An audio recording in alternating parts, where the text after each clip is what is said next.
Hey everyone, it's Melanie of Art Studio 320.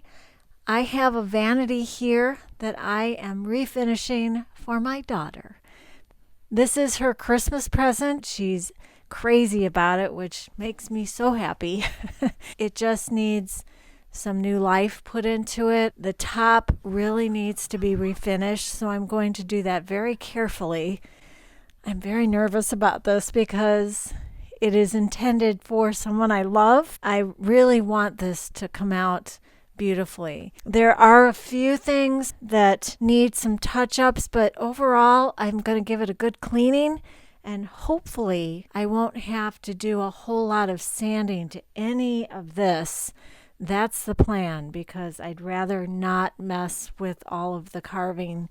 I just love it.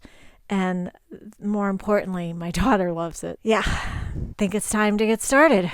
Stick around.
Well, friends, that's all I have for you this week. This was a long project, mainly because the holidays were right smack dab in the middle of it all. But it's the first week in January, and I spent a pretty good part of this week. It is Friday, working on this. Now, I wasn't always out here. There was a lot of waiting for top coat to dry. Overall, what I thought was going to give me trouble didn't give me trouble really at all, and that was the drawers. The drawers with all of that intricate carving, I wasn't even going to mess with it, but as I started to get into it, I can't really not do it, so I took some sandpaper and I just sanded all through all of the carving. It took me a long time, but it wasn't really hard to get off. It came off pretty easily. I just had to be careful. I didn't want to sand too much and get rid of the carving. And I also wanted to make sure I sanded enough, because if I started to stain over an area that was finished, it was going to show up. And the middle drawer, you can see around here, or maybe you can, I hope you can, this area is darker. Now, that wasn't necessarily on purpose, but I really do like the way it looks. I started with the middle drawer, kind of thinking, okay, if something goes wrong with this one, at least it's balanced out. But what happened was I started to sand this background area, which is textured. When I got to the point where I was going to stain it, it wasn't staining properly. It was going to take me too long to sand the entire background completely. So what I decided to do is I decided to make the background darker on this one, because when I tried to stain it the same color, it didn't quite work. Now, it is the same color, it's just got a couple of coats on it. It's more like paint. And I actually think it looks really great. It kind of gives it another level of depth to the beauty of it. I mean, it really does look nice. Now, the other ones, I left the background alone and put stain over it, and because it was already stained, it was fine. And then I put top coat over it. Overall, I am just thrilled at how the drawers came out and the legs. I just sanded the areas on here that were really damaged, not a lot, but the areas that really stood out to me. And I left the back legs alone. And really, I think it looks great. Now, the top. The top is what gave me the most trouble. Oh my gosh, it really gave me a lot of trouble. I stripped it, I think, 3 times. And even after the 3rd time, I did feel like it came down to as good as it was going to get. And when I put the mineral spirits on, that kind of gave me an indication of what it was going to look like when I put stain on it, or so I thought. I stained it maybe 2 or 3 times, sanding it back and using mineral spirits to wipe it down. And it seemed to me that it was pretty even. But when I put the stain on, I was having a lot of blotchy areas. When I wiped it back with the mineral spirits, I liked it better. I think it brought out more of the wood grain, so I left that.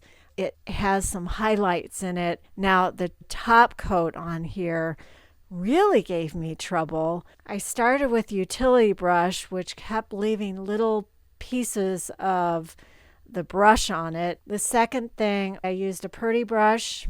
I didn't like how that worked. It showed a lot of brush strokes. I don't know if it's because it's really dry out here and it dried really quickly and it didn't have a chance to level off, or this particular top coat doesn't level off as well. Not self-leveling is what I should say. Then I used a zebra brush. I think I put top coat on this 6 times. Yeah, I used a roller. It was kind of a lower nap, and then that was full of lint. So I took that off, and then I used the kind of rollers 3/4 inch nap that I always use when I paint, and that left so many bubbles and it dried so fast that the bubbles didn't go away. That's not normal. Usually you can use a roller with top coat and it works fine. I think it's the climate in the garage. I'm going to blame it on that. I really don't think it's me. I mean, I've used top coat for a long time. I've battled with it in the past, but this was weird. So anyway, the last time I used a sponge, I think this by far is a superior finish. And once it completely dries, I will buff it out and it will be just fine. Thanks for being here. Good luck on your next project, and I will see you next time. You can do it.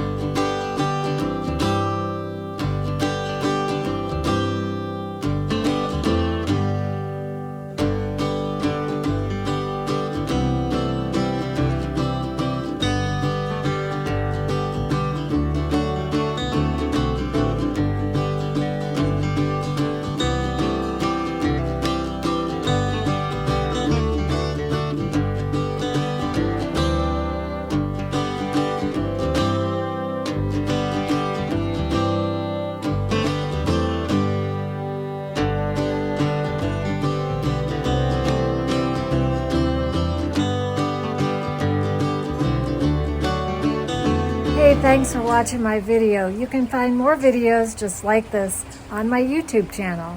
And don't forget to subscribe.